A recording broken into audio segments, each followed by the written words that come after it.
Lucas capítulo 4, do versículo 16 em diante, diz assim: Jesus foi a Nazaré, onde havia sido criado, e no dia de sábado entrou na sinagoga, como era seu costume, e levantou-se para ler. E foi-lhe entregue o livro do profeta Isaías. Abriu e encontrou o lugar onde está escrito: O Espírito do Senhor está sobre mim, porque Ele me ungiu para pregar boas novas aos pobres. Ele me enviou para proclamar liberdade aos presos e recuperação de vista aos cegos, para libertar os oprimidos e proclamar o ano da graça do Senhor. Então ele fechou o livro, devolveu ao assistente e assentou-se. E na sinagoga todos tinham os olhos fixos nele. Começou então a falar: Hoje se cumpriu a escritura que vocês acabaram de ouvir. E todos falavam bem dele, e admirados estavam com as suas palavras de graça que saíam dos seus lábios. Mas alguns perguntavam: Não é este o filho de José? E Jesus disse: É claro que vocês me citarão este provérbio: Médico, cura-te a ti mesmo. Faz aqui em tua terra o que ouvimos que fizeste em Cafarnaum. Continuou ele: Digo-lhes a verdade, nenhum profeta é aceito em sua terra. Asseguro-lhes que havia muitas viúvas em Israel no tempo de Elias, quando o céu foi fechado por 3 anos e meio e houve uma grande fome em toda a terra. Contudo, Elias não foi enviado a nenhuma delas, senão a uma viúva de Serepta na região de Sidom. Também havia muitos leprosos em Israel no tempo de Eliseu, o profeta. Todavia nenhum deles foi purificado, a não ser Naamã, o sírio. E todos os que estavam na sinagoga ficaram furiosos quando ouviram isso. Levantaram-se, expulsaram da cidade e levaram até o topo da colina sobre a qual fora construída a cidade, a fim de atirá-lo precipício abaixo. Mas Jesus passou por entre eles e retirou-se. Muito bem, irmãos. Vamos falar um pouco, meditar um pouco sobre esse texto, que é o surgimento de Jesus logo após o seu batismo, quando ele começa o seu trabalho, que a gente chama de ministério, né? Quando Jesus começa o seu ministério agindo na sua cidade, no meio do seu povo, na sua localidade. Mas antes da gente falar dessa história propriamente dita, eu quero lembrar aos irmãos algumas coisas que nós já falamos aqui relacionadas a trevas e luz, que são importantes. A Bíblia vai nos dizer que quem ama a Deus ama a luz. Quem ama o Senhor, quem nasceu de novo, quem teve um encontro verdadeiro com o Senhor Jesus, quem realmente nasceu de novo no seu interior, ama a luz. Como dizem os textos que nós já lemos aqui algumas vezes: Graças à tua luz vemos a luz, Salmo 36, versículo 9. Quem pratica a verdade vai para a luz, João 3, 21. E o fruto da luz consiste em toda bondade, justiça e verdade.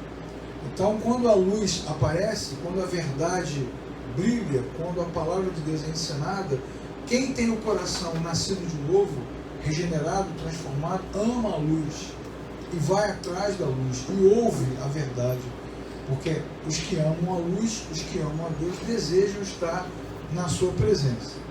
Agora, em contrapartida, a luz de Deus, quando brilha, ela torna visíveis todas as coisas.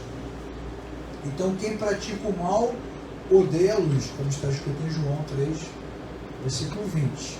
Quem pratica o mal não se aproxima da luz. Quem afirma estar na luz, mas odeia o seu irmão, continua em trevas. E é por isso que o mundo odeia os cristãos. Então, nós não podemos sondar corações, não é verdade? A gente não sabe o que vai no coração das pessoas. Quem realmente nasceu de novo, quem se encontrou com Cristo, quem realmente é cristão.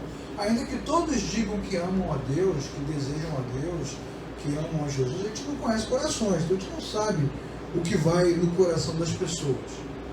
Mas a Bíblia, ela nos dá algumas pistas que são importantes. Uma delas é essa: que quem ama o Senhor ama a luz, e quem não ama o Senhor odeia a luz, prefere as trevas. E esse contraponto, né, essa maneira de escrever, essa maneira de contar, que é muito específica de João, principalmente, ela mostra exatamente essa relação paradoxal. Quantos de nós, né, frequentamos igrejas, reuniões como essa, domingo após domingo, mas odiamos a luz? E quantas pessoas estão longe das igrejas, longe dessa reunião religiosa, vivendo até momentos difíceis, momentos de escuridão, mas amam a luz. Interessante. Nós não podemos julgar corações, mas podemos perceber este movimento, que muitas vezes a religião que deveria ser libertadora é opressora, ela engessa, e as pessoas estão nas igrejas com seus corações duros, as suas mentes fechadas. A palavra de Deus é pregada, ela é ensinada de forma clara e há resistência à luz.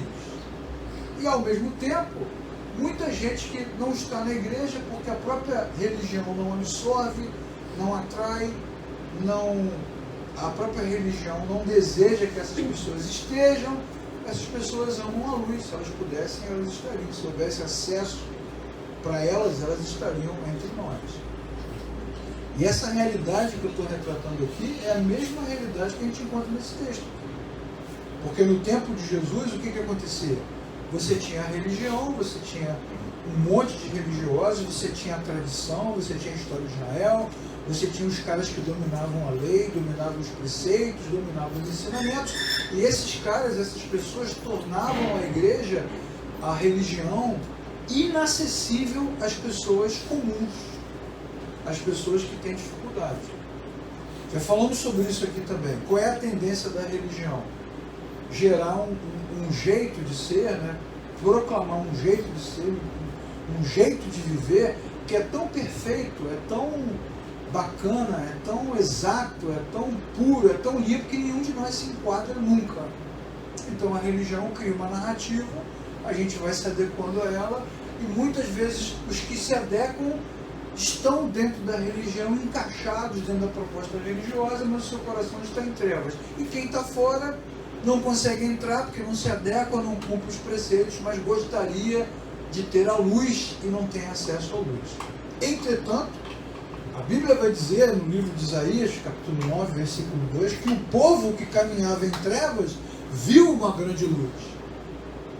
Então a Bíblia é muito clara para nos mostrar que apesar da dificuldade que a religião causa, das resistências, dos obstáculos, dos empecilhos, das lideranças que não ensinam a palavra, que não pregam o Evangelho, apesar disso tudo, Deus resolveu fazer com que a sua luz brilhasse na direção dos que andavam em trevas. E nesse sentido, andar em trevas não significa que a pessoa vive uma vida de prostituição, de assassinato, de maldade, mas significa que são pessoas que querem encontrar a luz e não encontram, continuam na escuridão, continuam vivendo sobre a opressão religiosa. Já falamos aqui várias vezes sobre quantas e quantas igrejas nós conhecemos, já frequentamos, já vivenciamos, amigos nossos, que você vai para as reuniões, vai para os cultos e você volta para casa mais angustiado, mais oprimido, mais amarrado, mais aprisionado, mais em crise, com mais dificuldade, com uma proposta religiosa que nunca torna a sua vida mais tranquila, melhor, porque a gente não consegue chegar lá nunca, nunca encontra esse patamar de santidade, de prosperidade, de cura, de saúde, de liberdade. É sempre inalcançável para nós, sempre inalcançável. E obviamente, por conta disso, a gente vive excluído. Se eu sou um cara que embarco numa narrativa qualquer dessa religiosa e me torno cínico e crio na minha mente a possibilidade de uma vida paralela, nada disso vai me afetar. O pastor, o líder, o missionário, quem está na frente com o microfone pode dizer o que quiser, que eu monto lá o meu teatro, visto assumo uma postura de ator e ninguém vai saber o que acontece na minha vida e nada disso me importa. Entretanto, se eu sou uma pessoa que tem o coração quebrantado, contrito, que ama a luz, que deseja agradar a Deus, e tudo que eu ouço, tudo que eu recebo, tudo que eu aprendo, tudo que é dito para mim, só aponta, só coloca peso, dificuldade, problema, e nunca dá uma saída, a saída é sempre um nível de perfeição que eu não consigo alcançar, então essa relação com Deus se torna frustrante, difícil, problemática, confusa, e aí eu me sinto miserável, porque eu olho para tantos casamentos perfeitos, o meu casamento é um problema. Eu olho para tantas pessoas que prosperaram financeiramente. A minha vida financeira é um problema. Olho para tantas pessoas cheias de saúde e o meu corpo vive adoecido, e a mensagem que eu ouço é que eu não consigo, que eu não entendo, que eu não creio o suficiente, que eu não cumpro as regras propostas, e é por isso que Deus não me abençoa e a minha vida é infeliz. Só que Deus é livre, né, irmãos? Apesar da insistência das lideranças, dos obreiros, das igrejas, das comunidades desse tempo, de todos os tempos, apesar da insistência dessa gente em dizer que é amigo de Deus, parceiro de Deus, vice-Deus, que anda com Deus, que representa Deus, apesar disso tudo, Deus é livre.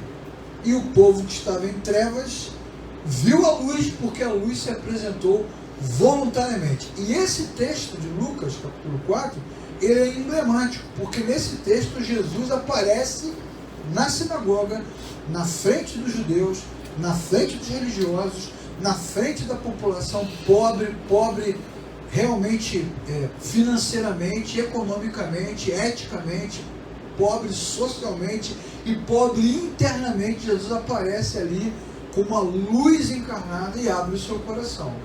Jesus abre o coração e se apresenta e fala claramente quem ele é, usando como parâmetro o texto de Isaías, que é um profeta totalmente messiânico. Jesus então abre o texto que é dado a ele quando ele entra na sinagoga, e ele diz: o Espírito do Senhor está sobre mim. Ele podia falar, né, muitas coisas, mas ele leu o texto com a sua autoridade, diz: o Espírito do Senhor está sobre mim. Uma voz bem parecida com os textos do Antigo Testamento. Veio a mim o Espírito do Senhor, veio a mim a palavra do Senhor. O Espírito do Senhor está sobre mim, ou seja, a presença do Deus de Israel, da autoridade única do universo, está sobre ele. E o Senhor me ungiu. Significa que ele é o escolhido, o enviado, aquele que recebeu de Deus a capacitação, a competência, a autoridade para uma missão. E quando ele junta nas duas frases os três elementos: o Espírito do Senhor me ungiu, então nós temos o Pai, o Filho e o Espírito Santo na mesma frase. A presença completa da Trindade naquele momento, declarando estar presente entre os homens que andavam em trevas. É um movimento inverso acontecendo. Se lá no Gênesis, depois da queda, a criatura foi expulsa da presença de Deus, agora nesse momento o Deus Trino, o Deus Eterno, se aproxima da criatura e diz: eu estou aqui na sua frente, e o Senhor me ungiu para pregar boas novas aos pobres, ou numa versão mais clássica, né, boas novas aos quebrantados, assim, aqueles que estão quebrados, aqueles que estão em pó, humilhados, não, sem esperança, sem expectativa, porque a vida tira a nossa esperança, e a religião, que deveria ser religião no sentido do religar, né, do conectar, muitas vezes também tira a nossa expectativa. Então o próprio Deus vem e diz: eu vim para pregar as boas novas. A boa notícia, que boa notícia é essa? A notícia da reconciliação. Eu vim pregar as boas novas aos pobres. Ele me enviou para proclamar liberdade aos presos, liberdade para aqueles que estão aprisionados, que não conseguem ver o Senhor mais, aqueles que não conseguem ver esperança, ver possibilidade de refrigério, de regozijo, de renovação. Eu vim para libertar os que estão oprimidos, os que andam aí pelos cantos chorosos porque não sabem o que fazer. Uma norma da lei que dizia que a cada 50 anos deveria ser proclamado o ano do jubileu, o ano aceitável do Senhor, o ano da graça. E o que acontece nesse momento do jubileu? O perdão geral, perdão para todos. Então, Muitas normas deveriam ser cumpridas durante anos e anos e anos, mas no ano de jubileu, a graça de Deus deveria se manifestar e deveria ocupar todas as casas, preencher todos os lares. Então todos os aprisionados, todos os endividados, todos os escravizados, todos os sem esperança, sem expectativa, sem perspectiva, naquele ano, no ano do jubileu, no ano aceitável do Senhor, todos eles receberiam o perdão. A lei de Moisés previa isso. Porque a lei de Moisés, se você nunca parou para pensar nela com mais carinho, ela é muito sociológica, ela é muito voltada para o outro, para o próximo, para o resgate da dignidade humana, da ética, da convivência. Se você observar os 10 mandamentos, você verá que os 4 primeiros mandamentos são objetivamente relacionados a Deus de forma muito direta, mas os outros 6 falam do trato, da relação, da convivência, do cuidado um com o outro. É a palavra de Deus vinda ao homem para tirar a humanidade das trevas, recuperar a sua dignidade, colocar o homem na luz, para que assim ele possa se aproximar do Criador. A lei de Moisés já tinha essa perspectiva de uma forma assim civil, né? Relacionada ao país, às famílias, à comunidade.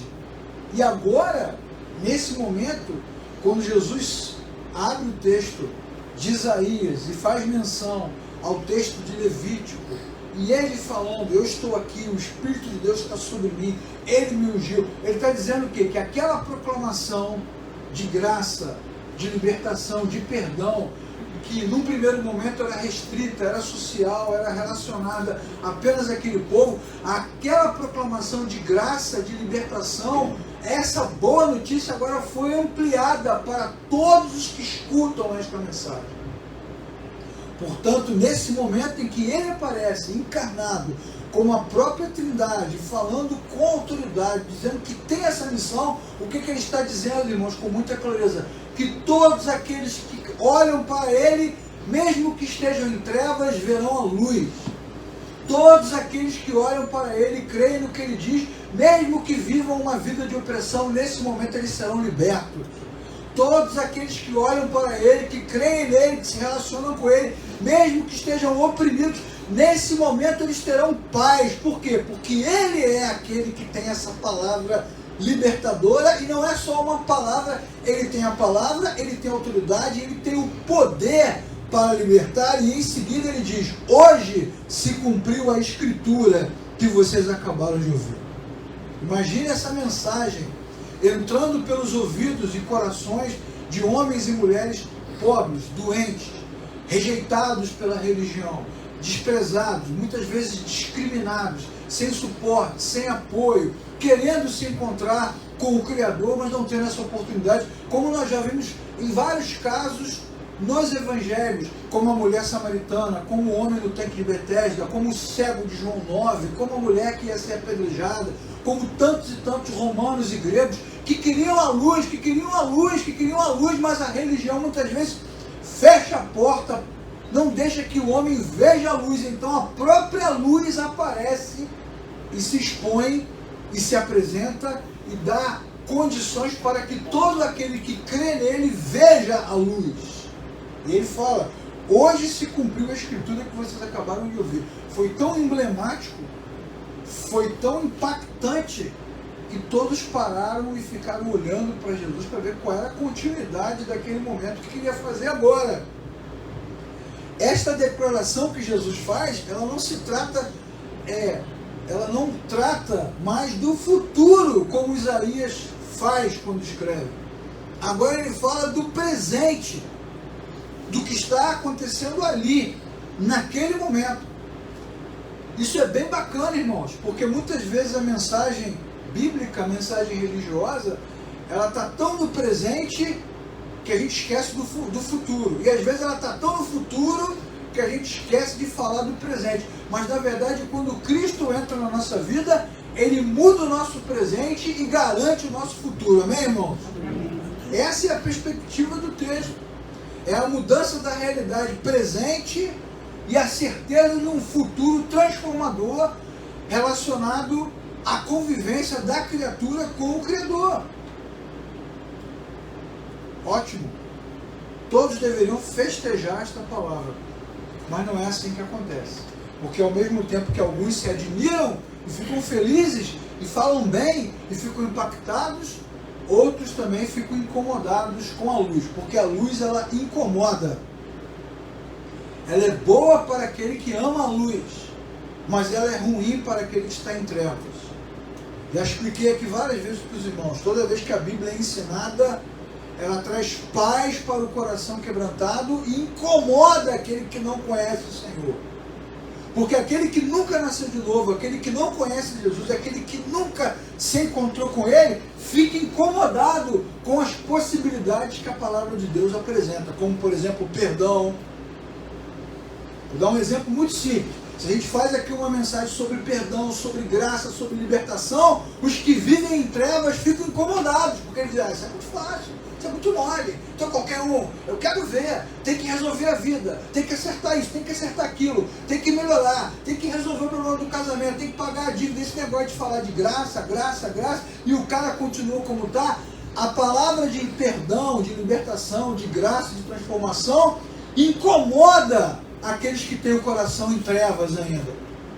E ao mesmo tempo, aqueles que não têm esperança, aqueles que estão tentando e nada melhora, porque a vida é um drama, de fato, ela não é boa para todos. Alguns conseguem viver boa parte da sua vida muito bem, mas a maioria enfrenta muitos dramas. Para esses, a santidade, a pureza, a verdade, a salvação são assuntos difíceis, porque não combinam com a sua realidade dura, com as suas falhas, com os seus problemas, com as suas derrotas. Irmãos e irmãs, nós temos muitas derrotas na nossa caminhada, muitas derrotas na nossa vida, muitas marcas que ficaram dentro de nós, muitos calos que ficaram, que nos seguem por muitos anos, e quando olhamos para nós mesmos, nos consideramos nesse sentido inapropriados, incapazes, irreconciliáveis. Então, quando alguém diz que há esperança, que há graça, que há perdão, que há luz, então o nosso coração se alegra, porque isso reacende a expectativa. Apesar de quem eu sou, apesar de como estou, apesar de como vivo, apesar de tantas e tantas vezes tentar tantas e tantas coisas, não conseguir, mesmo assim o Criador não me rejeita. Isso alegra o nosso coração. Alegra o coração dos que nasceram de novo. Mas aqueles que vivem em trevas, que não nasceram de novo, mesmo estando dentro das igrejas, das comunidades, carregando Bíblias na mão, nos seus celulares, para esses a palavra de graça, de perdão, de misericórdia, ela incomoda. Ela incomoda, ela traz uma revolta, uma indignação. Isso não é possível, isso não é aceitável, isso não é justo. E a gente então fica ali incomodado com a palavra e quer logo colocar empecilhos. Isso me lembra muito, pelo menos eu me lembro de vários casos, né, de irmãos que se converteram, nasceram de novo, se encontraram com Cristo. Eu já vi várias vezes acontecer, irmão, na escola dominical, já vi acontecer em pequenos cultos, reuniões, do irmão estar ali sentado, feliz da vida. Olha como eu estou feliz, eu me encontrei com Cristo, olha, meu coração está cheio de felicidade. Aí o outro olha assim, você está feliz agora. Você vai ver como já já você vai ter problema na sua vida. Essa gente que quando passa na frente da flor, a flor murcha. Né? Quando sai de casa o sol se esconde, chove. Né? E fala, né? Isso é muito fácil. Eu estou tão feliz com o meu casamento. Mas você vai ver como é que vai vir problema já já. Adora botar uma dificuldade. Não se alegra com a alegria do outro. Não tem satisfação naquilo que Deus está fazendo. Quem tem luz, a luz do Criador, se alegra quando Deus faz o bem para o outro, irmãos. Nosso coração se alegra, porque apesar de toda a escuridão, o nosso Deus não pode ser parado, amém, irmãos? Ele continua agindo com justiça e graça, continua abençoando aqueles que Ele deseja abençoar, e isso é um problema para aqueles que têm o coração em trevas, é uma dificuldade. Então Jesus está dizendo, sou eu vim aqui para libertar. E aí começa o burburinho ali naquele lugar onde ele está, e aí Jesus percebe o movimento. Há aqueles que estão felizes com a boa notícia, há aqueles que estão incomodados, muito incomodados com o que ele está dizendo, e aí Jesus fala assim: eu sei que nenhum profeta é aceito na sua terra. Ele diz. Eu sei que nenhum profeta é aceito na sua terra. É o conflito que há entre luz e trevas. Enquanto uns falavam bem dele, estavam admirados com o que ele dizia no versículo 22, outros que estavam na sinagoga ficaram furiosos. Olha só, vejam como na presença de Deus, na presença de Jesus, na presença da palavra de Deus, há entre nós sentimentos totalmente contraditórios, né? Os que estão felizes e aqueles que estão com ódio. Os que estão alegres e aqueles que estão com raiva, no mesmo lugar. Por quê, irmãos? Porque a verdade, a palavra, são luz para aqueles que nasceram de novo, mas são difíceis para aqueles que estão em trevas. Às vezes, no mesmo ambiente, no mesmo lugar, a palavra sendo ensinada. Essa é uma experiência comum, irmãos. A gente está pregando, ensinando. Às vezes eu estava do púlpito olhando assim a comunidade, e os irmãos, enquanto uns estavam chorando, olhando para o texto, meditando, outros estavam balançando a cabeça com uma expressão de reprovação, Mesma coisa no seminário, você dando aula, enquanto uns estão admirados com aquele ensino, contagiados, nossa, outros estão contrariados, olhando para você com cara de raiva, tipo, isso aí é palhaçada, isso aí vai levar as pessoas para a perdição. Quem tem o coração em trevas não se alegra com a luz, mas quem se encontrou com o Senhor se alegra com a sua presença e com a sua palavra. É o confronto da luz e das trevas. Agora, o que é legal no texto é que nesse momento em que Jesus revela a sua missão, a sua presença, o que ele veio fazer, a Bíblia é muito clara e mostra que é sempre sobre ele, é apenas sobre ele. Ele é o centro. Nós não somos os principais, não é sobre nós, não é por nós, não é para nós. Tudo que Deus faz é em torno da sua própria presença, da sua própria palavra. Então nele ficam centralizadas todas as coisas. Em seguida, em outras passagens, Jesus vai dizer muitas coisas como essa: eu sou o pão vivo que desceu do céu. Se alguém comer deste pão, viverá para sempre, ele diz. A religião diz que não, mas ele diz que vai viver. O pastor diz que não, porque você saiu debaixo da cobertura dele, mas Jesus diz que ele vai viver. Outros vão dizer que não, porque você errou, falhou, tropeçou e Deus te rejeita, mas Jesus diz que vai viver, porque nenhuma igreja, nenhuma religião, nenhuma liderança tem poder sobre nós. A nossa vida está guardada nas mãos do Senhor Jesus, irmãos. Ninguém pode dizer o que vai acontecer ou deixar de acontecer conosco, nem o nosso próprio coração, que é enganoso, que muitas vezes se confunde por causa da religião, da doutrina, da nossa mente, que é confusa mesmo. Como o próprio texto vai nos ensinar no Antigo Testamento: por que estás abatido a minha alma? Por que te perturbas dentro de mim? Espere em Deus. Às vezes a perturbação vem de fora, às vezes a perturbação vem de dentro, mas seja como for, quem se encontrou com Jesus comeu do pão vivo, e esse pão vivo nos dá a vida eterna, amém, irmão? Amém. Esta é a convicção dos que creram. O profeta João Batista, neste mesmo livro que nós lemos hoje, no capítulo anterior, ele vai dizer o seguinte: que Jesus tem na sua mão uma pá, e com essa pá ele vai limpar a eira, vai limpar lá o lugar onde está sendo colhido o trigo. O trigo bom ele vai guardar, e o trigo ruim, a palha que não presta para nada, ele vai queimar. É o que João Batista ensina. Ele vai dizer: eu batizo vocês com água, mas depois de mim vem um que vos batizará com o Espírito Santo e com fogo. Ou seja, o Espírito Santo que reconcilia o homem com Deus. Para aqueles que nasceram de novo, estão na luz, e o fogo, que é o juízo sobre aqueles que estão em trevas e nunca mais se encontrarão com o Senhor. A presença de Jesus, ao mesmo tempo que é uma boa nova para os que creem, é a condenação final para os que não creem. A sua presença ali é a vitória daqueles que nasceram de novo e a condenação final para aqueles que estão em trevas. E o texto diz de João: este é o julgamento. Qual é o julgamento sobre o homem? Qual é a sentença dada? E essa é a realidade. A ceia do Senhor, da qual nós participaremos hoje, ela traz esta afirmação, esta marca. Quem participa da ceia sem nunca ter nascido de novo, assina embaixo o que a própria Bíblia já afirma. O que ela afirma? Os que creram em Cristo nasceram de novo e vivem na luz. Os que nunca se encontraram com Ele em trevas.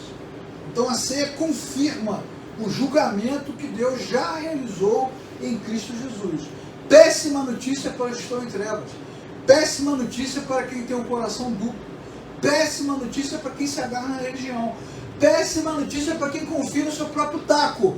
Ótima notícia para os desesperados, desesperançados, oprimidos, quebrantados, sem expectativa, sem esperança, que somos nós. Andávamos em trevas, mas a luz nos alcançou em Cristo Jesus.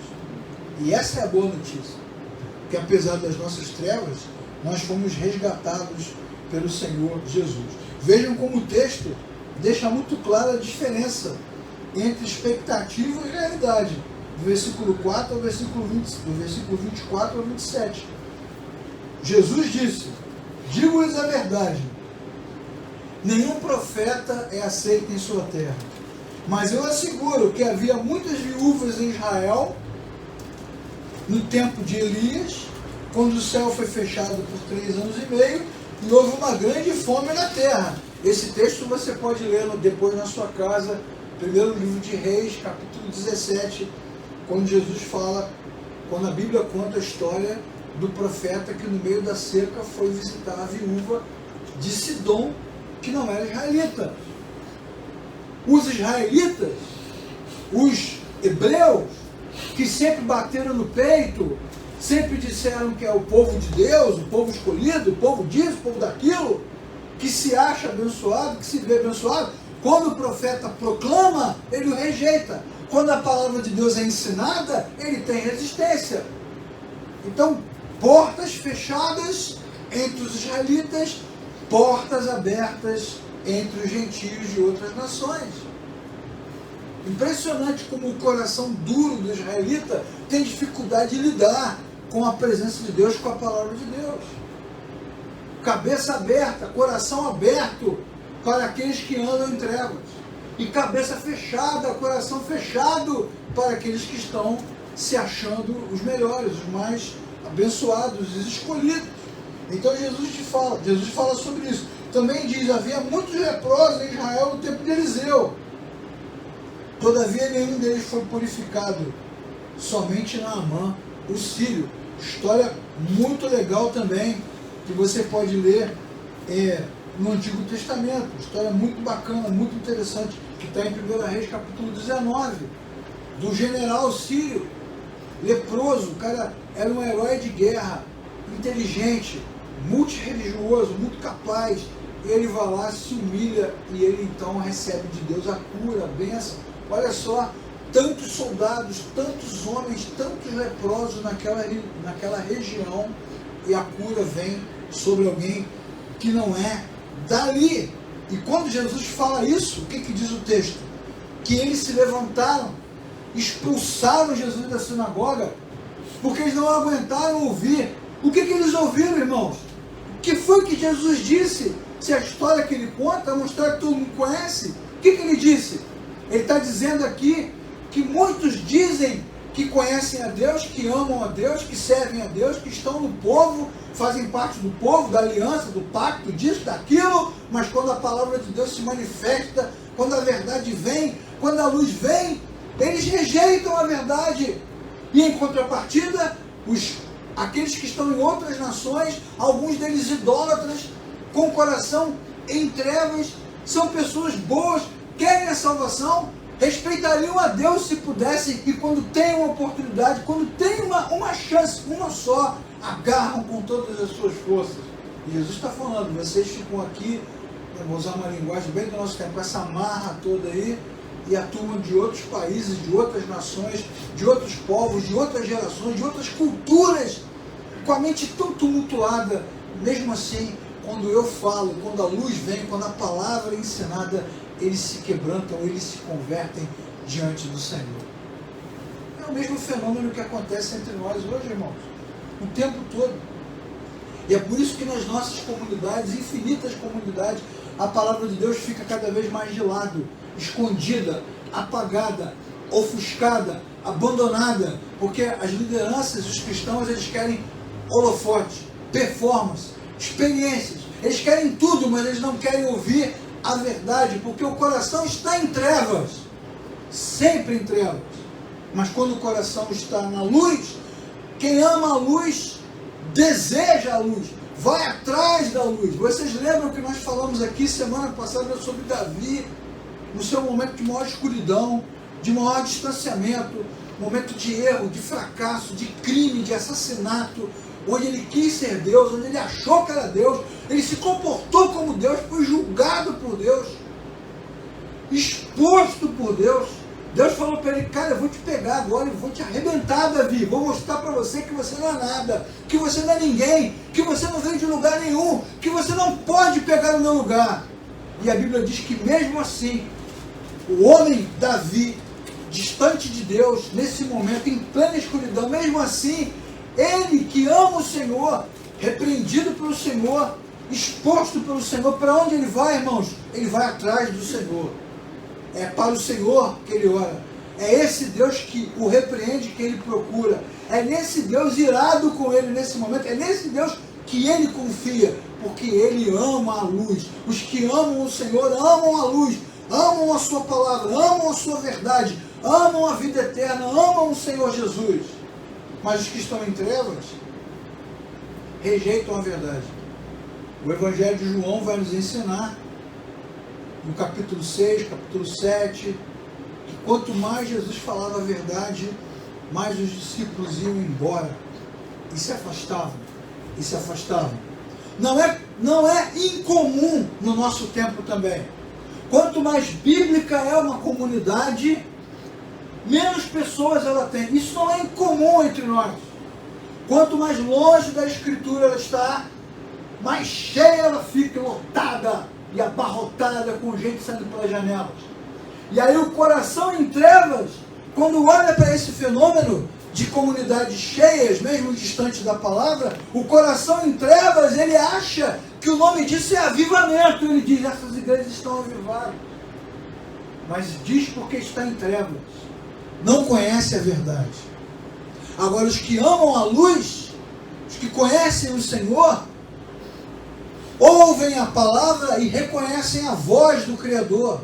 E às vezes em comunidades pequenas, simples, grupos pequenos, sem nenhum estardalhaço, sem nenhuma ostentação, sem nenhum destaque, sem marca, sem rótulo, sem nada. Ali eles encontram regozijo na palavra.